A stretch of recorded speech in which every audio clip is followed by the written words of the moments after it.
Hello and Assalamu alaikum. This is Maru Shaib from Rehana School Online Academy Teachers Training Program Level 1 Batch 5. So today I have a new topic to discuss with ChatGPT, and today we discuss how to identify and avoid toxic positivity.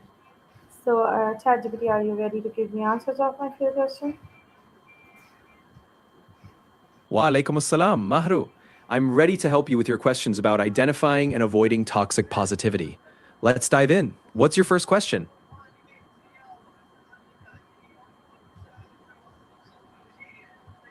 So the first question is, what is toxic positivity and how does it differ from healthy optimism?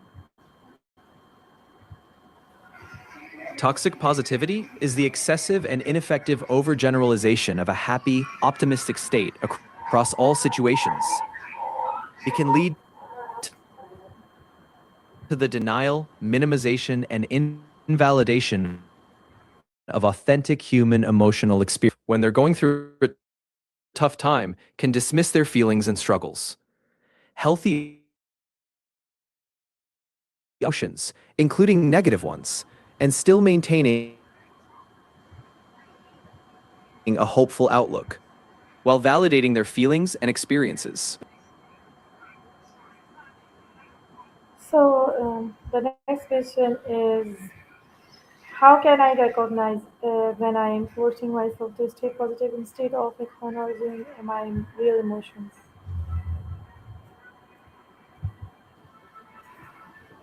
Recognizing when you're forcing yourself to stay positive can be challenging, but here are some signs to watch out for. 1. Suppressing negative emotions. If you find yourself consistently ignoring or pushing away your negative feelings, it might be a sign of toxic positivity. 2. Minimizing your struggles. If you catch yourself telling yourself or others that everything is fine when it's not, you may be avoiding acknowledging your true emotions. 3. Feeling guilty for negative emotions. If you feel guilty or ashamed for experiencing negative emotions, it can indicate that you're not allowing yourself to fully process them. 4. Ignoring the need for support. If you find yourself avoiding seeking help or talking about your feelings because you think you should always be positive, that's another sign. Acknowledging your emotions, both positive and negative, is a healthy practice. So the next question is, what are the some common phrases that reflect toxic positivity? Here are some common phrases that can reflect toxic positivity. 1. Just stay positive. This can dismiss genuine feelings and struggles. 2. Everything happens for a reason. While sometimes meant to comfort, it can invalidate the complexity of someone's experience.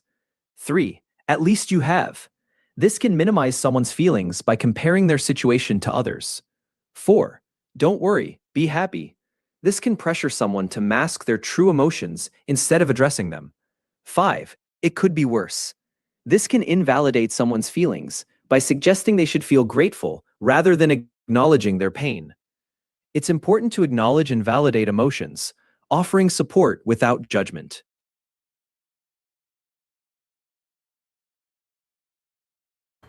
So the next question is, how can I tell if positive advice is making me feel guilty or invalidated?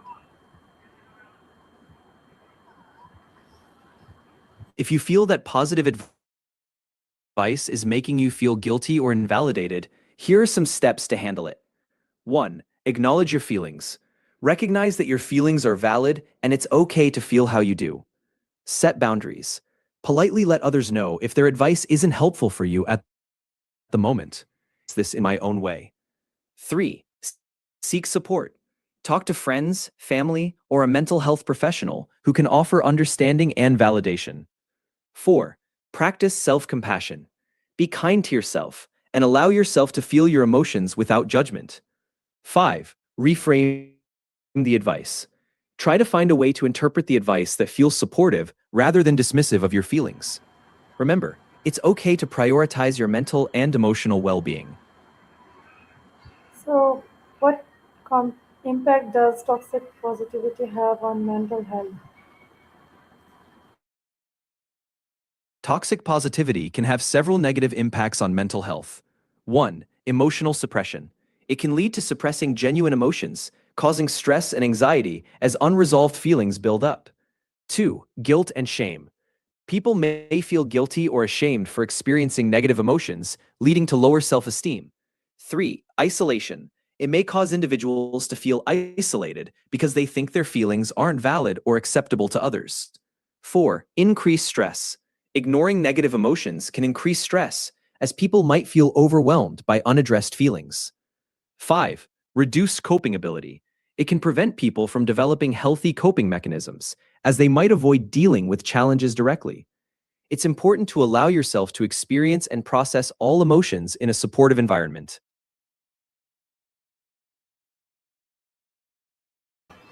So the next question is, what are the healthier alternative to toxic positivity phrases?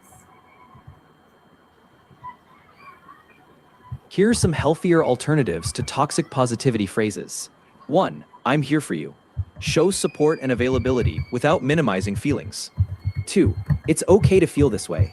Validates emotions and encourages emotional expression. 3. Take your time. I'm here to listen. Offers patience and a listening ear without rushing the process. 4. It's normal to have ups and downs. Acknowledges that experiencing a range of emotions is part of being human. 5. What can I do to support you? Offers tangible help and shows a willingness to be there in a meaningful way. Using these alternatives can create a more supportive and empathetic environment.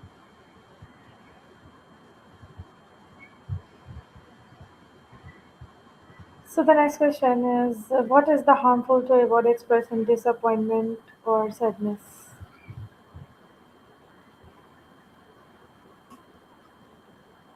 Avoiding expressing disappointment or sadness can be harmful for several reasons. 1. Emotional buildup. Suppressing emotions can lead to increased stress and anxiety as feelings remain unaddressed. 2. Mental health impact. It can contribute to feelings of isolation, depression, and low self-esteem as individuals feel they must hide their true feelings. 3. Strained relationships. Not expressing emotions can create misunderstandings and distance in relationships, as others may not understand what you're going through. 4. Reduced coping skills. Avoiding emotions can prevent you from developing healthy coping strategies to manage life's challenges. 5. Physical health effects. Chronic suppression of emotions can also manifest physically, leading to issues like headaches, fatigue, or other stress-related symptoms. Expressing your emotions in a healthy way is important for overall well-being. So how can I respond when someone tells me to just be positive? When someone tells you to just be positive, you can respond in a way that communicates your feelings and sets boundaries. Here are a few ways to do that. 1. Express gratitude. Thank you for your concern. I'm trying to process my feelings right now. 2. Set boundaries. I appreciate your positivity, but I need to acknowledge how I'm feeling right now. 3. Educate gently. I know you mean well, but it's okay to feel sad sometimes. It's part of being human. 4. Redirect the conversation. I'd love to talk about something else for now. Could we chat later? By responding in these ways, you can acknowledge their intention while staying true to your own feelings. So the next question is, how can I differentiate between genuine encouragement and emotional invalidation? Differentiating between genuine encouragement and emotional invalidation can sometimes be challenging. Here are some ways to tell the difference. 1. Genuine encouragement validates emotions, acknowledges your feelings, and supports you in finding ways to move forward. Offers hope, encourages you to keep going while respecting your current emotional state. Respects boundaries, understands when you need space or time. 2. Emotional invalidation dismisses feelings, tells you to ignore or suppress your emotions, often with phrases like, just be positive. Minimizes experiences, suggests that your feelings are not important or valid. Pressure to conform, imposes a perspective that you should feel or act a certain way, regardless of your actual feelings. Recognizing these differences can help you seek out and accept genuine support while setting boundaries against invalidation.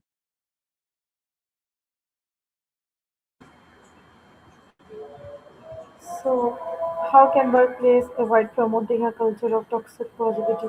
Give me a short answer.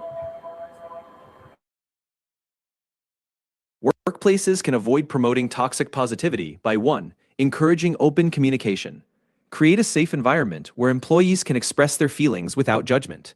2. Validating emotions. Acknowledge and support employees' emotions, allowing them to feel heard and understood. 3. Providing resources. Offer access to mental health support and resources for employees to manage stress and well-being. 4. Promoting a balanced culture. Foster a culture that values both positive and negative experiences as part of personal growth.